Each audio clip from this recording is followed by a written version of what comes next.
Okay, so we start off with the CDs. Basically, heard Mike Jarrett say that when he sort of got the tapes out, there was actual hiss and distortion on the tapes. Now, they haven't been cleaned up by what I understand, the CDs. Not really, no. Being that, I can understand the choice to go mono, but being that the sort of hiss and any bits of distortion weren't through choice, it was more, I'd have thought, the sort of equipment and technology of the time. Well, my part in it was very limited because I was brought in very late. I wasn't brought in until December, and at that stage they were going to put out those fake stereos. And so my main role was deterring them from doing that, playing. Certainly, as far as the first two are concerned, they should be mono because they were only made as monos.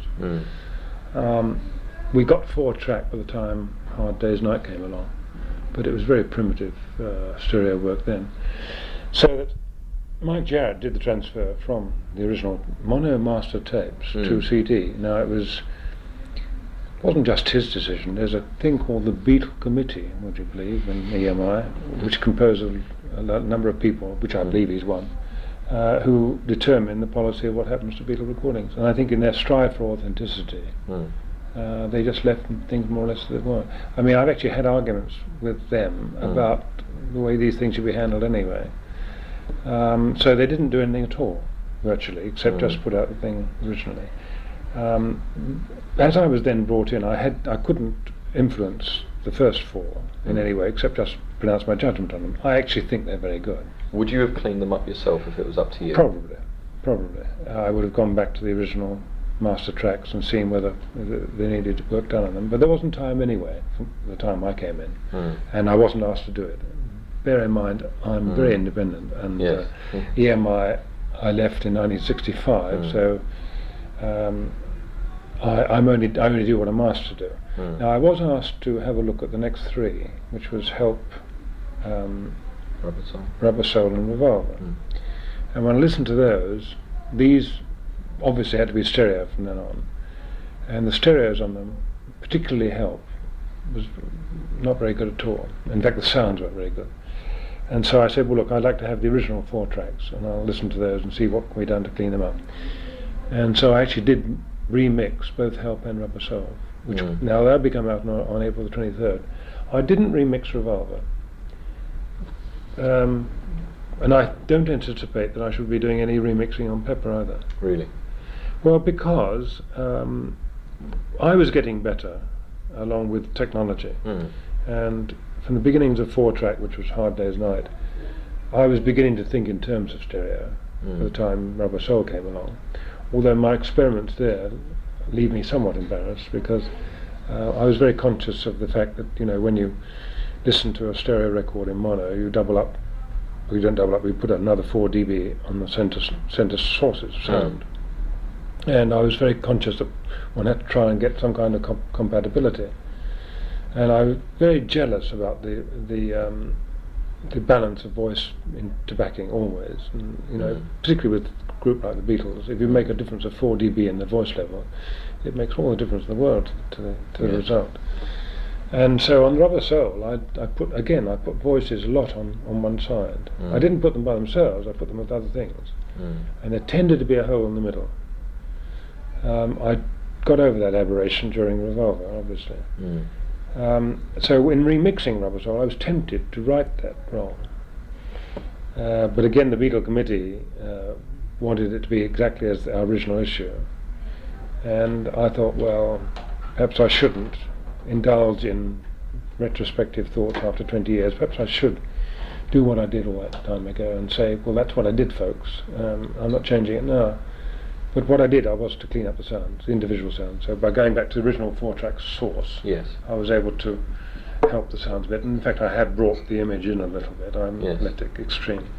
What was the first album that you did, in fact, mixed stereo yourself? After every album, I used to do first of all the mono mix, and then I did the stereo mix. You were involved in the stereo mix. Always. This is where I was misled. I was led to the believe. Beatles weren't. But I was. Jeff see. Emmerich and I worked on them after the Beatles went home. Beatles started getting involved, of course, from Pepper onwards. I see. But in the earlier days, from I guess from Rubber Soul onwards. They weren't involved in it, but Jeff and Emmerich and I were. We used to do 2 mixes, mono and stereo. But we did several mixes, and we used to sort of listen to see which we liked best. A lot of experimentation. And a lot of those different mixes, after I left EMI, were obviously taken and issued in one form or another. So you've got a plethora of different mixes, which is a bit embarrassing. But there we are. Now, with hindsight, I mean, obviously easy to be clever with hindsight, the use of 2 tracks, as you've said yourself, was that you could put the vocals on one track, put the rhythm, the backing on another one. With a view to the stereo, would it not have been better now had you mixed, so you didn't have all the vocals on one particular channel? Well, bear in mind I wasn't mixing. Bear in mind that I was recording a live group of musicians. Yes. And the alternative to what I did was to record a mono. Yes. On, all on one channel. Right. And the only reason I used the stereo machine in a twin track form was to make a better mono and to delay the decision of submerging the voices into the background. Yes. I wanted to record as quickly as possible and give myself a little bit of leeway in order to determine that vital relationship between voice and backing. That's the only reason I separated them. I didn't separate them for people to hear them separate. Right. And that boomeranged on me. But I wasn't thinking in stereo because in 1962 and 1963 stereo didn't exist as pop records. It existed in classical form, but there were virtually no pop stereo records issued. So why should I worry about stereo when it was miles away? Yes. And when it came down to the miking of the vocals, was there much sort of concentration in those days on things like sibilants and things like that, or is it something that now comes up when you listen, especially to the CDs, that you can hear cases of sibilants? Well, of course, one was worried about it, but you knew darn well that what I was hearing in the studio would never be heard in the home. And what we could do about it was limited anyway. You know, we didn't have de-essers that we have today. We didn't have any kind of technical gimmicks that could help us. And I knew that we would lose a lot of that in the transfer. And when it was heard on a little dance-set mono machine, you had to cut through a great deal of fog in order to be heard in those days. So it didn't worry me at all. I mean, if there was, and some of the plops, some of the blowing on the mics, looking back, they're pretty awful. But I was out to get performance. I was out to get the excitement of the actual, the live action. And technical things like that didn't worry me too much. Sometimes the engineers would express disdain that I wasn't worried, but I think it was important to get the feeling rather than anything else. Would you drop in on the vocals in those days, or not? Would it just be no, in the early ones certainly not. Later on I started doing that, and later on I started trying to get alternative performances. And in fact, even in the first 4, in probably Hard Day's Night, we did actually put vocals on afterwards. And in reviewing, in going back and remixing Rubber Soul, I listened to Yesterday. Yesterday, of course, was a fairly historical track. You mean on Help album? Sorry. On Help, sorry. Yeah. On Help album. And I noticed that when I listened to the original 4-track that I'd done of that in fact I had overdubbed the voice. But I'd forgotten this. Yeah. And what I'd done originally was I'd recorded Paul singing and playing at the same time. Guitar, and mic'd up both guitar and voice.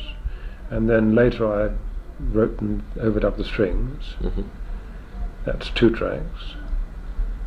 And sorry, it's 3 tracks. So I put one of the guitar on one track and voice on another, and strings. And on my 4th track, I got Paul in and said, "Look, have another go at recording the voice, just in case we get a better performance." Well, we didn't get a better performance. At least I didn't. In my opinion, we didn't, except for one particular part, which was the end of the first section. And so I used that as an alternative voice. And I've always thought, during the past 20 years, I've forgotten about that, that was where, for some little aberration of mine, I decided to double track the voice. But it's not double track. Because what it is, it's voice with a leakage from a speaker, because we didn't use headphones. So it's actually, I did the same thing again when I remix it. It is just a transposition of my voice, but it's a very small part. Yeah, because when question about dropping in on vocals is a leading question away. It's just something that's intrigued me over the years, which is that obviously, like you say, it was more a live feel in those days than these days where things are just redone and redone and redone. But it's just certain things in the vocals where they might sing out of time, or one sings a slightly different lyric to another. And I wondered if they just sort of slipped through, or it was just decided almost like an in-joke, let's leave it and see if anyone notices, or... Well, if there were mistakes, in other words, so quite often John and Paul would sing a different lyric, that kind of thing. You know? Yeah, that has existed, it has got through on a few of the songs. Yeah. But that was never intended. I mean, they did it that way. And are you saying that there are other versions where it's been corrected? No, I mean the released versions where, I mean, I can hear, things well, where that was because it was live, and because it slipped my attention when we did it. I see. And even like on the mix of things. Culpa. Again, I didn't think it was all that important. That's what I wanted to know. Once it went through, once I saw it was there, I didn't think it was worthwhile calling them and again, let's replace this line. Right. No, life's too short. Fair enough. Okay, if we come on to Sergeant Pepper. Were there any times, I mean, obviously you were wholly involved in the project, you were translating their ideas into music. Obviously they got to the stage where I suppose they felt that they could just carry things further and further. Were there ever times when you sat back during the making of the project with tracks, say, as A Day in the Life, which was so revolutionary for a pop song, and you thought, well, hold it, maybe people were just never going to sort of buy this, just never going to go for this, it's too much, it's too different. Did you ever sort of lose your nerve at any point during the project? Not seriously. No, I mean I did actually, particularly on Day in the Life, when I finished doing the orchestral bit. One part of me said, "You're going a bit. We're being a bit self-indulgent. We're being a little bit over the top." One part of me said that. The other part of me said, "It's bloody marvelous. I think it's fantastic." And I was thoroughly reassured when I was on the point, before I put the thing together, when I actually let an American visitor hear a bit of Day in the Life. So I was interested in hearing if anyone else and when that happened, they did a handstand, and I said, "Oh well, we're all right then. We're not." And that was, my worries were over. It wasn't anything serious. I never really seriously worried about it. And after Pepper was finished and it received all the acclaim, did you ever have a feeling that we can't really go any further than this? We can't really progress? I didn't feel that actually. I mean. I thought that while we've been self-indulgent and a little bit over the top, but it was great and it was glorious, I felt we could extend that. I thought we could make another album which would be a little bit more controlled, in fact, and still have moments and still have expression for their Beatles' originality and ingenuity. But I wanted to take lessons. I tried to get the boys to accept that there had to be a definite form in the records. And Paul would listen to me, but John wouldn't. And as you know, after that, the Beatle White Album, then there was Let It Be, and I thought things were finished. And we didn't come round again until Abbey Road. Abbey Road was the kind of Sgt. Pepper Mark II. And Abbey Road was the last thing we ever did. And Paul went along with the idea, but John didn't. So it became a compromise, so that one side of Abbey Road was very much the way John wanted things. Let it all hang out, let's rock a little, boy. And the other one was what Paul had accepted from me, which was to try and think in symphonic terms, and think in terms of having a first and second subject, and having them put in different keys, and contrapuntal work even, and bringing back themes. And that's the second side, all the segues and things. And Paul dug that. He quite liked that, and that was why that side sounds as it does. It still wasn't quite what I was looking for, but it was going towards it. The segues, were they intended? Were they introductions of yours, or on Pepper or on well, actually on both, but more so on Abbey Road? On Abbey Road, certainly, yeah. What, your own introduction that was? Well, it was my idea to have a continuously moving piece of music, and wherever possible we would segue, we would actually design an insert to work that way. I see. That was the idea. And in the case of Pepper, I always fancied the idea of having something that was as continuous as possible. And I didn't really know how it would work until I started putting it together. And it was then that it grew. I mean, when you have a number of disparate songs which don't have a connection, and you've got to try and make them work together. You don't know how they're going to work until you start doing it. Yes. But Abbey Road was more designed. What was it like recording Abbey Road? I mean, was it their swan song at the time, or I mean, when you were recording it, did you think this is it, you know, or was it enjoyable? I think so, yes. I mean, we had been very unhappy during Let It Be. Let It Be was a miserable experience, and I never thought we would get back together again. And I was quite surprised when Paul rang me up and said, we all want to make another record. Will you produce another one for us? And he said, will you really produce it? I said, if I'm really allowed to produce it, I'll really produce it. I said, if I have to go back and accept a lot of instructions which I don't like, then I won't do it. And Paul said, no, we really want you to produce it like you used to. So that was, and once we got back in the studio, it really was nice. The boys tended to record their own items, and in fact we would work sometimes in different studios at the same time. And I would have Chris Thomas working with me and helping out. So and I would sort of be dashing from one studio to another on particular tracks, you know, where more forces were needed. Then the other boys would come in. I mean, on Because, for example, very much a John song, but it needed the combined singing of the three men. So obviously it became a joint effort.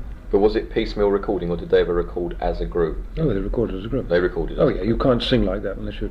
I mean, and because that particular track started off with John having the idea, the sort of riff on the guitar which he played to me, and the basic song which he sang to me.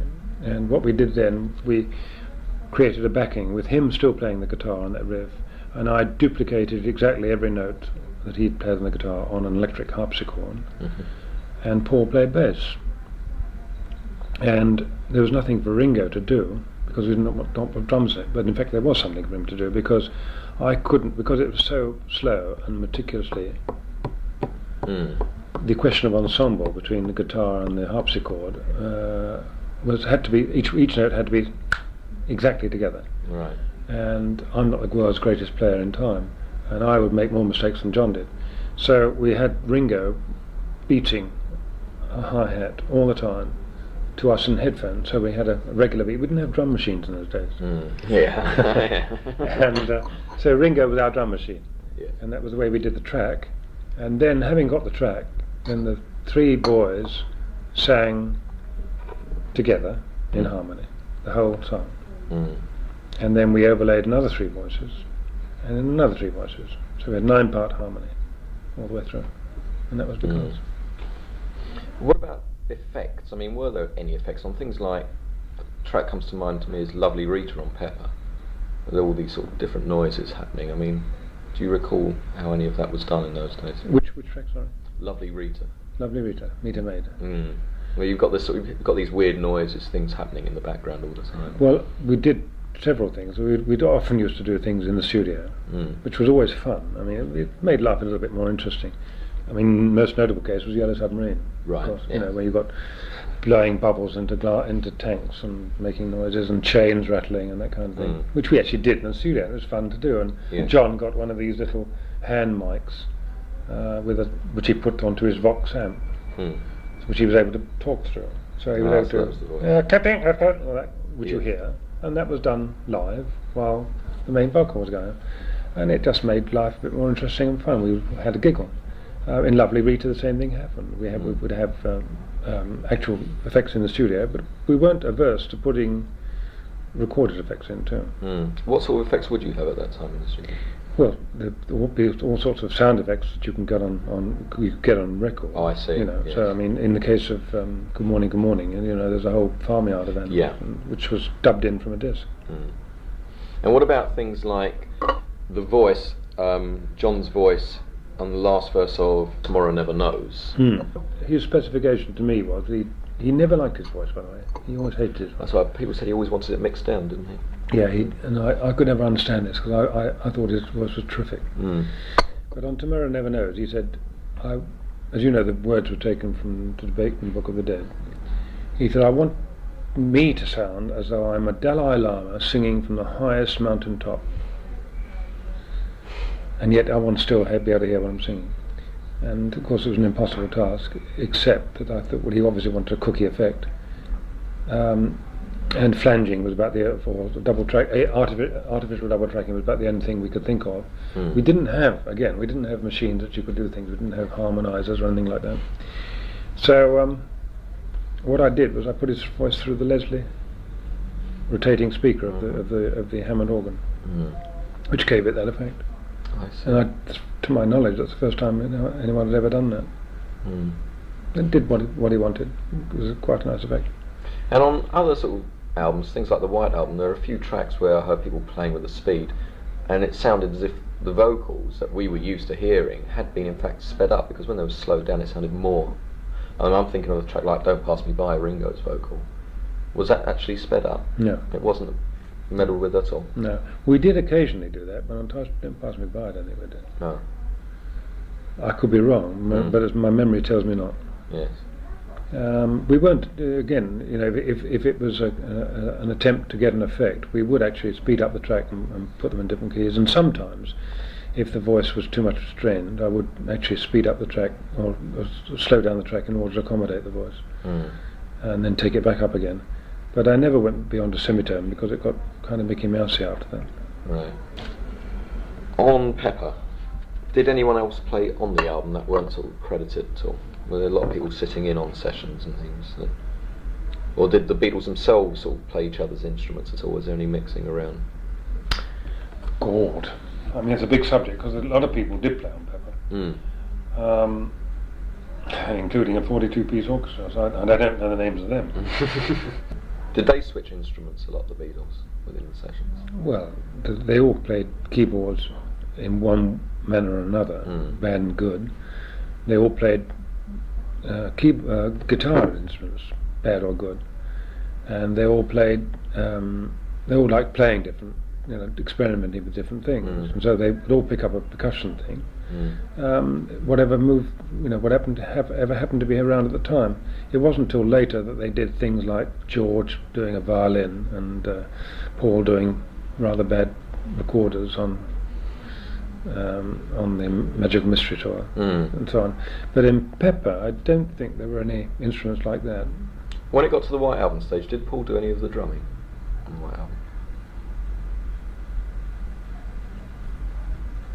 That's a big question, and I don't really know the answer. Paul liked drumming, and when his own song came along, he often liked to do his own drumming, but he was also conscious that Ringo felt rather bad about it. And he might possibly have done a track. I would have to check on the records to find that out.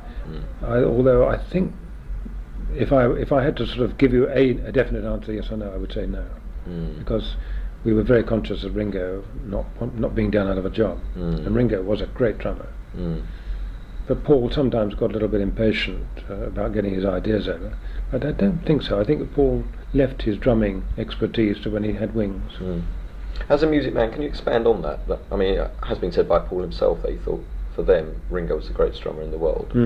Can you expand on that? Why? Why he was great? Yeah.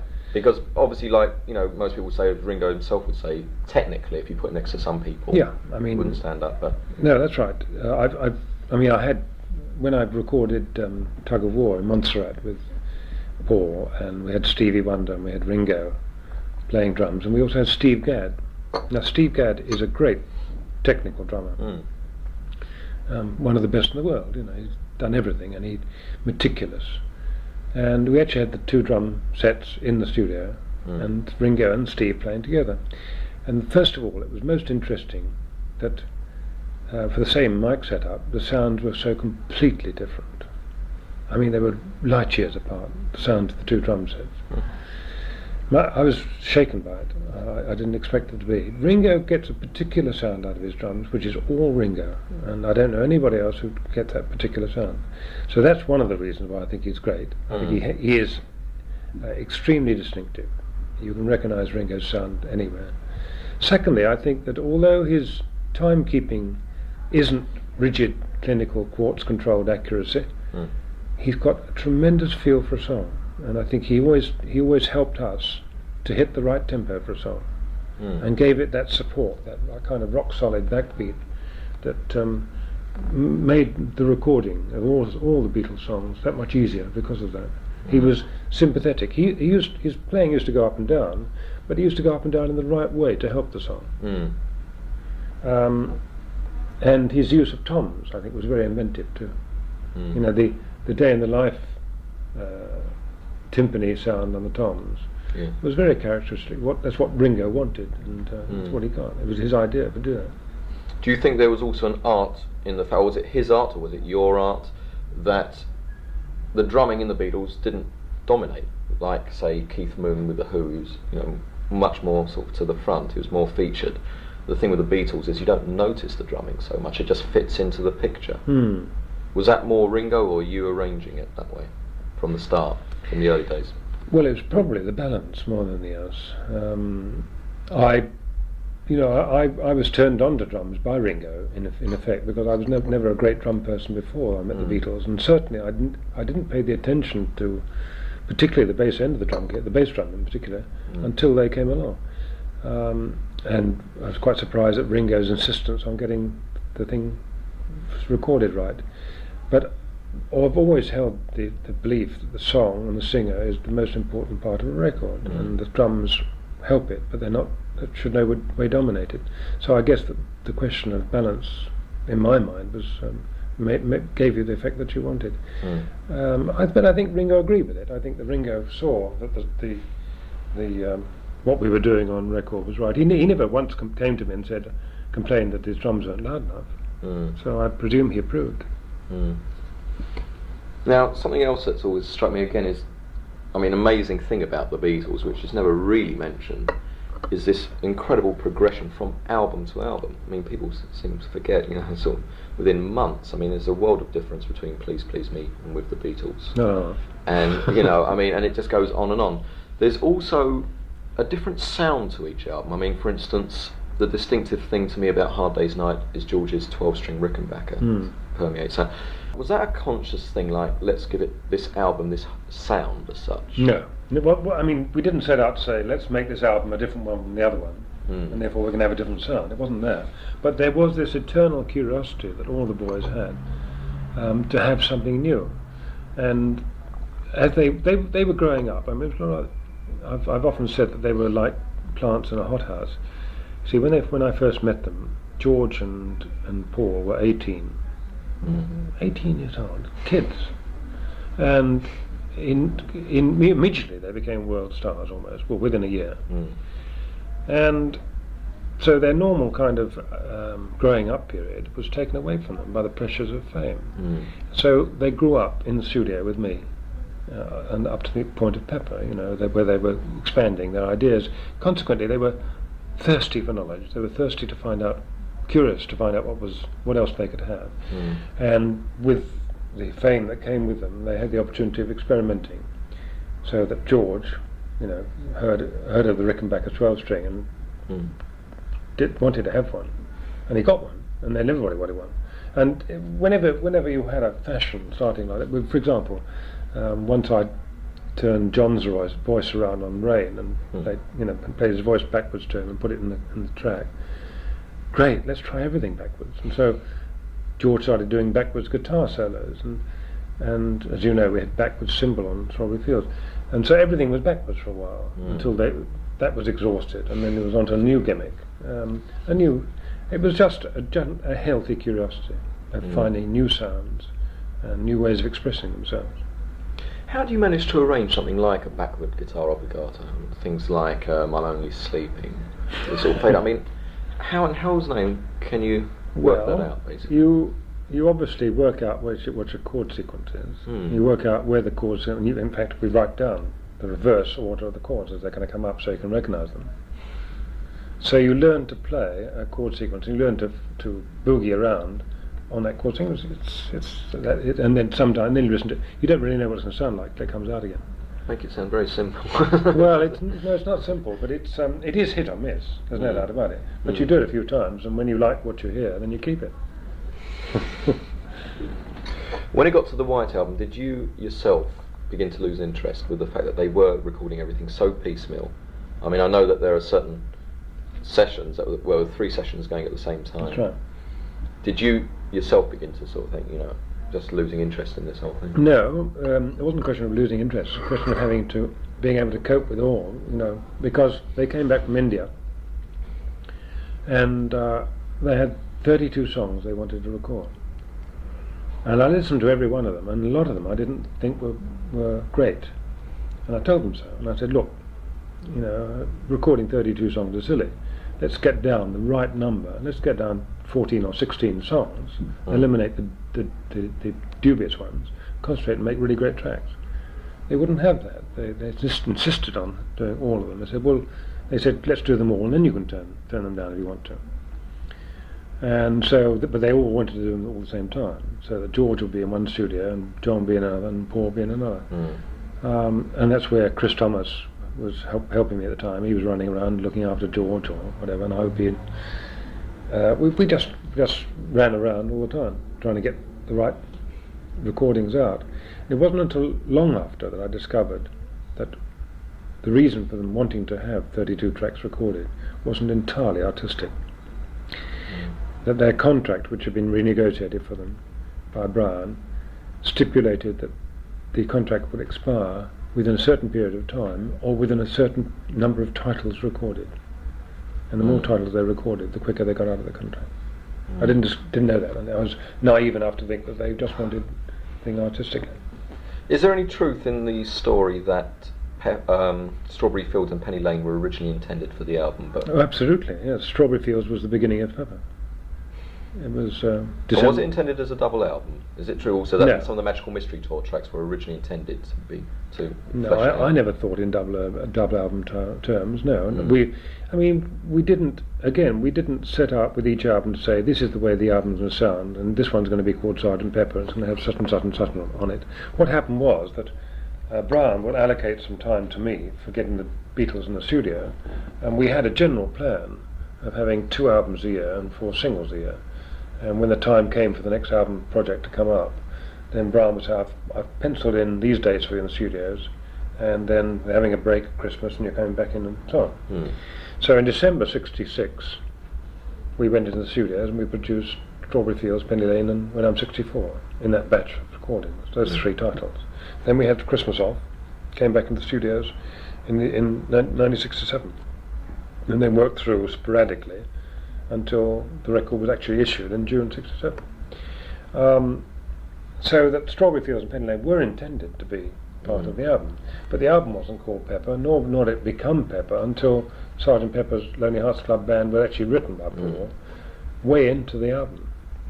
Already the album was a third done, and it was only at that stage, having written the song and recorded it, that he had the idea. He said, well, why don't we make ourselves a Pepper band? And that became the way the thing grew. So it was no grand plan.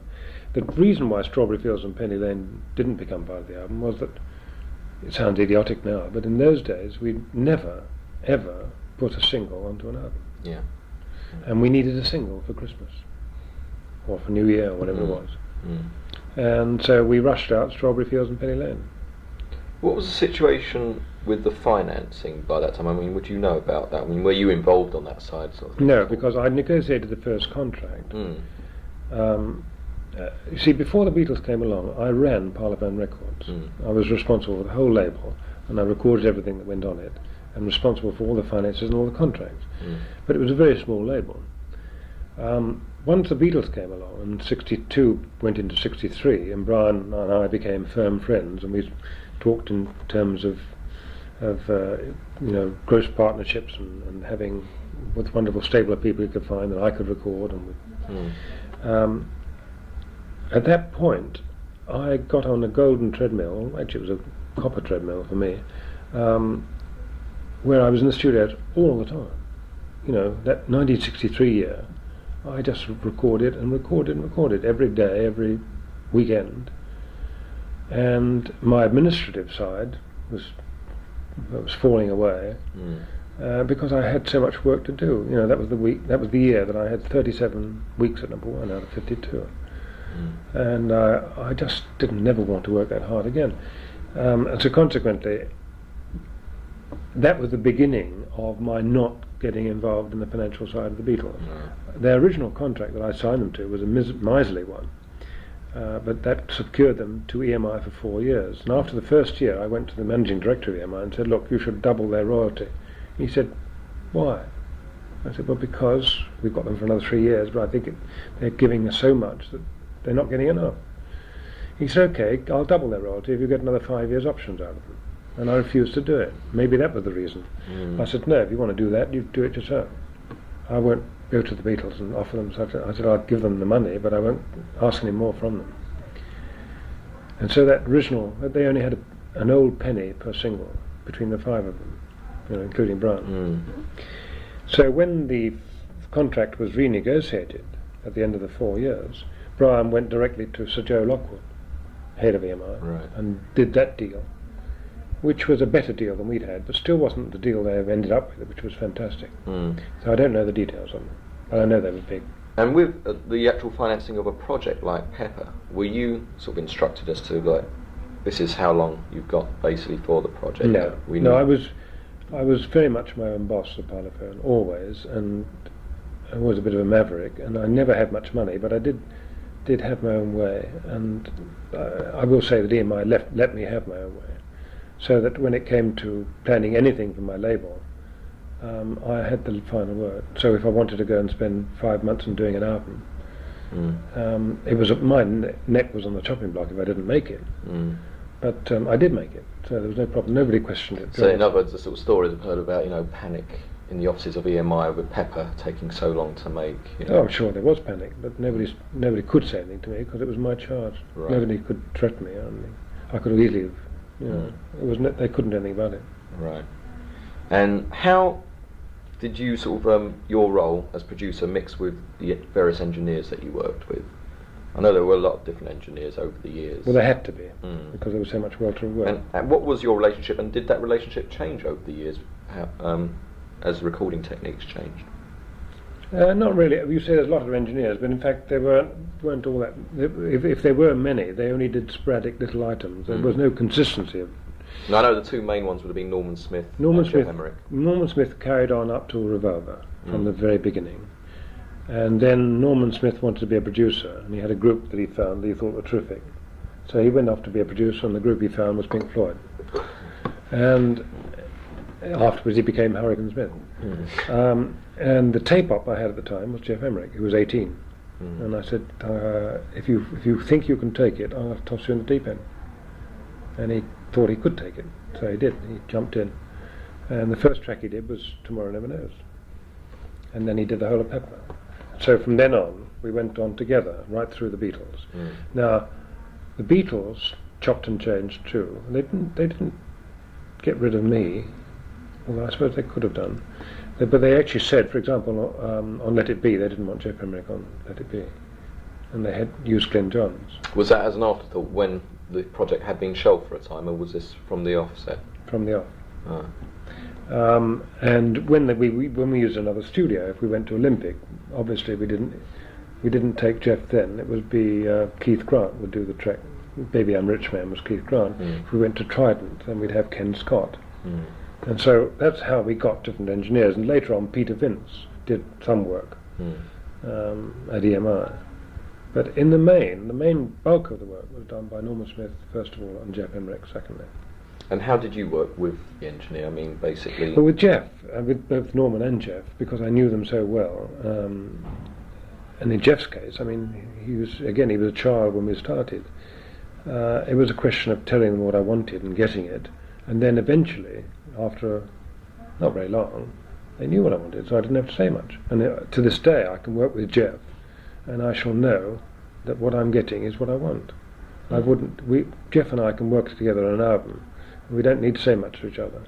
But we know, he knows what I'm thinking and I know what he's thinking. It's just a kind of empathy to get on with people. Would you stick purely to the music and leave him to sort of deal with the miking? I've always done that. I think the role of a producer, a musical producer and a technical engineer in complete compatibility is a very good one. I think it's much better than a producer stroke engineer who's worrying whether that note's in tune at the same time as worrying what the spill is like on the drum mic. I don't think you should have to do those two things together. I think that two good brains are better than one if they're working well together. But in a case of a producer who doesn't work well with an engineer, then I take back what I said. But we did work well together. And I would only override if I didn't like something technical. I mean, if I thought I was getting the wrong kind of vocal sound, I would ask him to change the mic or whatever. You know, there would be those overriding things. But because we knew each other so well, I would know what he would tend to do, and he would explain to me, he said, I've got a new thing I want to try out. And I'd say, okay, let's listen to it. And I'd give him the judgment on it, that kind of thing. And it eventually got to a cooperation where he would say to me, have you noticed that harmony of George's doesn't quite work? He would overspill into my area sometimes. Yes. But that was fine. That was the way we cooperated, and that was good for all of us. Do you, these days, with all the sort of technology that there is to hand, do you ever have any kind of longing at all for the old days where it was all go in there and thrash out a good song live? Very much so, but not from any fuddy-duddiness. It's just a question that I think that, I mean, the thing is, with all this advance in technology, it hasn't made the music any better. In fact, what I find off-putting is when I've spoken to some artists who, I say to them, would you compose? Oh yes, I've got a studio at home and knock out things mucking around there. And I thought, well, anyone can do that. That's right. Well, the trouble is that people now, because of the layer cake system of recording, of just doing everything individually, people tend not to play together. And more than that, the engineers don't get a chance to hear them playing together. So if you have young blood coming up through the engineering side, half the engineers in the studios, you go around any studio in London today and pick up a young boy and say, when did you record a live band last? Have you ever recorded an orchestra?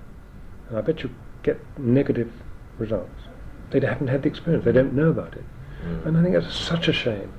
You know, I think recording something that exists as a piece of music from a number of people is the only real way to get real great music.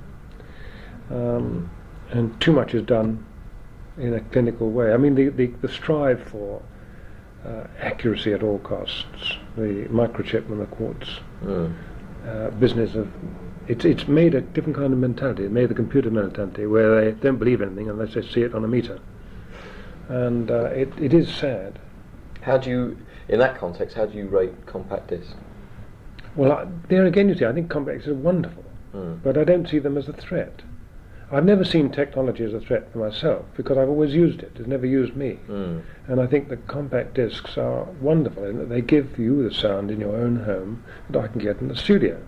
To me, that's the final end product. I think the dynamic range, I think the frequency range, I think is terrific. I think the classical recording is superb. You know, I can hear the most gentlest of pianissimos without all the snap crackle pop of my nasty old vinyls, and I can hear a really full-blooded tutti without it hurting, which on vinyl tends to. Do you find it lacks any degree of warmth? People say this to me, and I don't.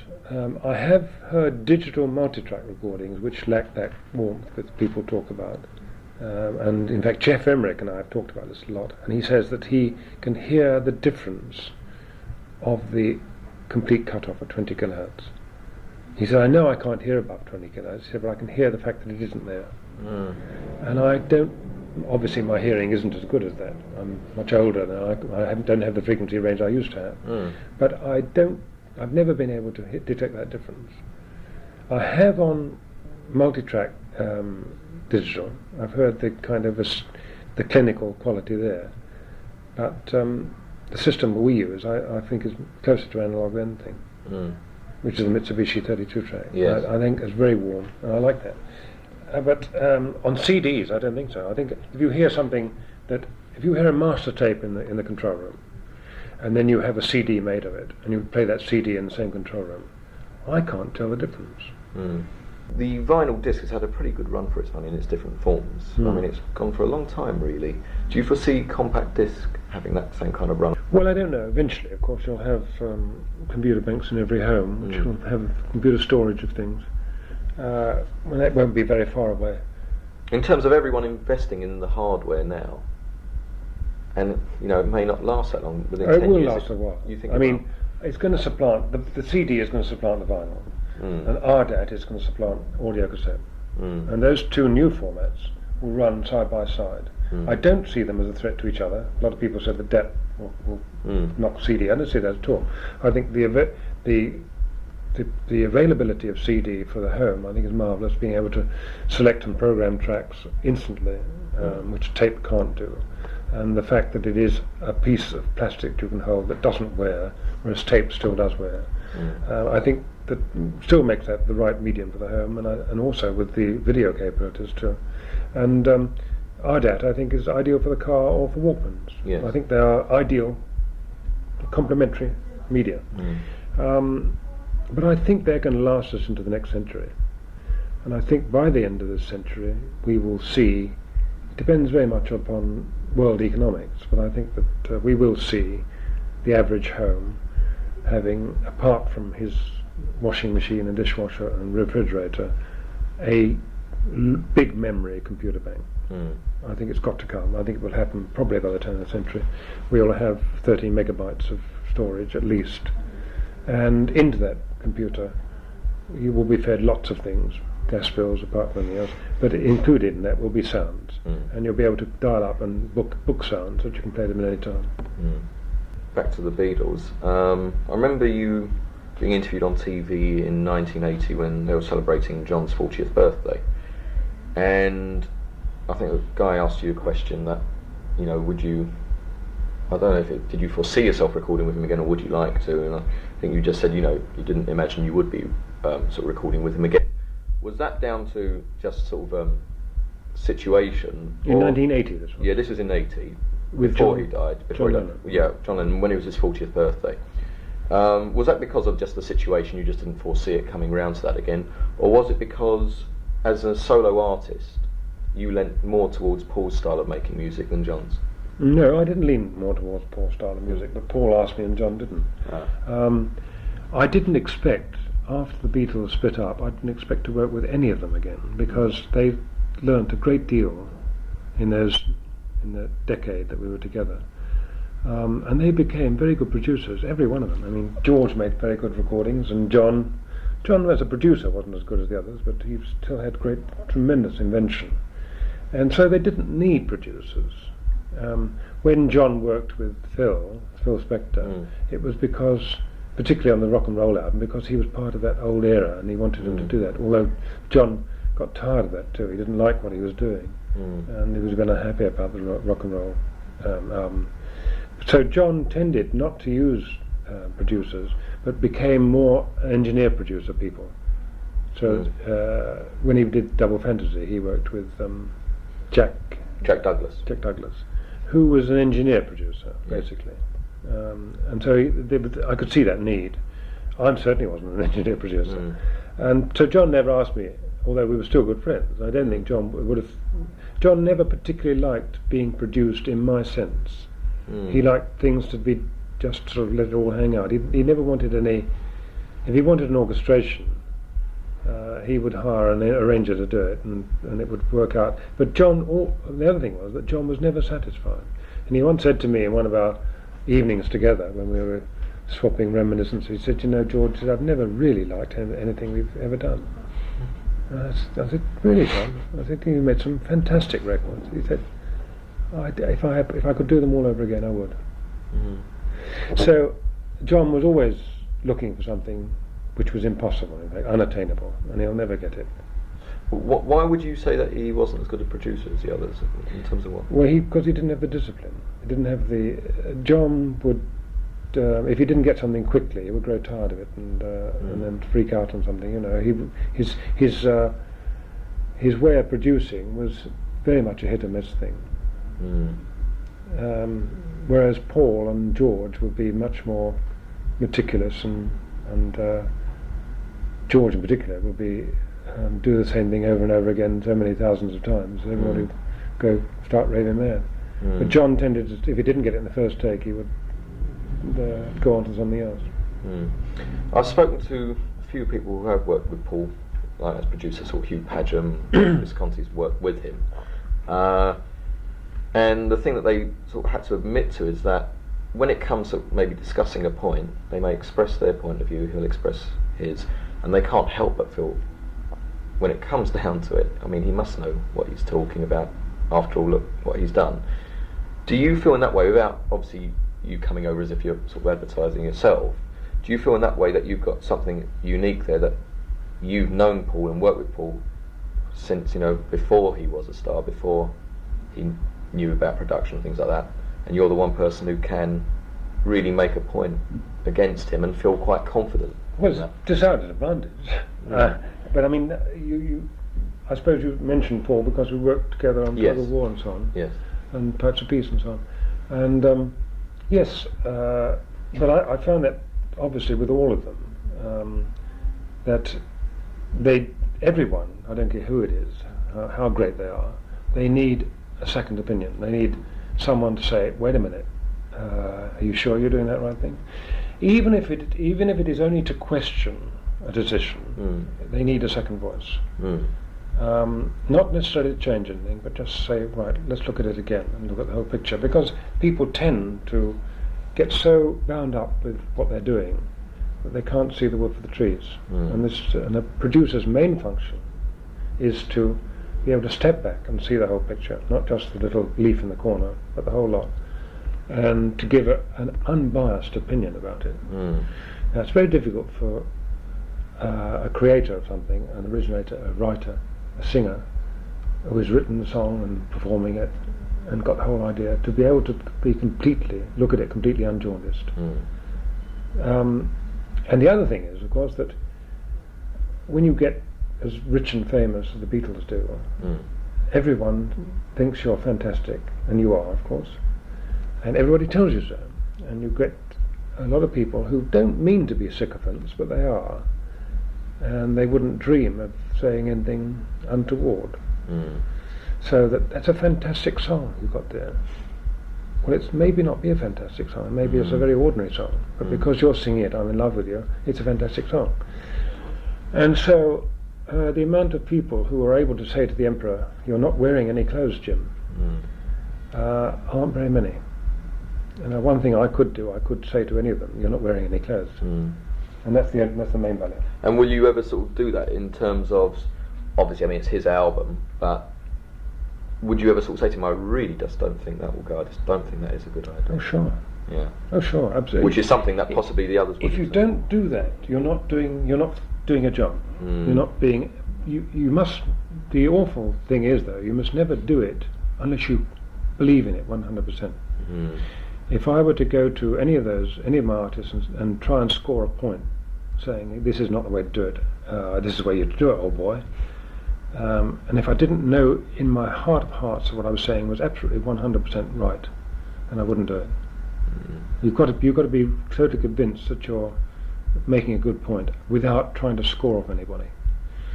And if you can do that, then you should be totally honest and say, it's a dodo, don't do it, or do it this way, or speed it up, or slow it down, or for Christ's sake, don't do that, you're making a mistake. And you could have arguments, and I have had arguments, but it's necessary, because in the end they'll value your opinion. In 1987, what do you think is the Beatles' best album, their best album, as opposed to your favourite album? In 92, we're looking back? Yeah, looking back now. Oh. As a whole, I mean, some people tend to think that Revolver has stood up to the test of time, for instance, better than Well, my favourites, you see, it depends on what mood I'm in. If I'm listening to Abbey Road, I say, isn't that lovely, it's super. My favourites are Abbey Road, going backwards, Abbey Road, Sgt. Pepper, Revolver and Rubber Soul. Undoubtedly those four. I still have also a sneaking regard for the first two, particularly with the Beatles, because it was the first time we got in the studio where we had a little bit of time, and there are an awful lot of great old rockers in that. And when they covered songs, they were very good too. They don't do that anymore. Well, they didn't do that later. And my last question is, have you got any favourite pieces of equipment you like in the studio today? Sort of modern technology. No, I've grown less and less dependent upon a studio as a studio as a studio. In my studio in Montserrat, I reckon we've got about the best we could have. We've got a desk which is mainly SSL, but also it's Neve. It's got 60 tracks and 12 tracks on Neve. But they're not Neve as we know Neve. They're Rupert Neve, which is Focusrite. He left Neve, and he's designed a new rack of faders which are wonderful. I'd like to have a whole desk of them. So we've got a super desk, and we've got 2 Mitsubishi's 32-track machines, give us 64 tracks of digital, and we've got every conceivable toy you would think of. So that is the kind of technology which I think is lovely to have, and it's nice to be able to use it, but it's not the be-all and end-all. In those sort of particular toys, you'd say, oh, I really like that. Because they change all the time. You know, I love the AMS stuff, and I mean, one time I was hooked on Eventides. But you move away from one thing to another, and you try out different machines. I think this range of synthesizers, the Fairlights in particular, is fascinating. What a Fairlight can do now with the Fairlight new series is marvelous. I was in with Yamahas in Los Angeles recently, and I was going through their range of new stuff, and it's absolutely mind-boggling what you can get nowadays. It's fantastic equipment, very cheap too, and all the sampling things, and this thing that AMS have produced, it has a digital memory, and you can encode, you can store, wonderful storage device. Quite expensive, but it's a lovely piece of equipment, and it's just amazing, that there's so much there that you can't get hooked onto one thing because a new thing's come out next week. I've got an old DX7 at home, which I used a lot. They've now brought out a DX7 Mark II. Yes. Which is very, very good. And I still like my old DX7.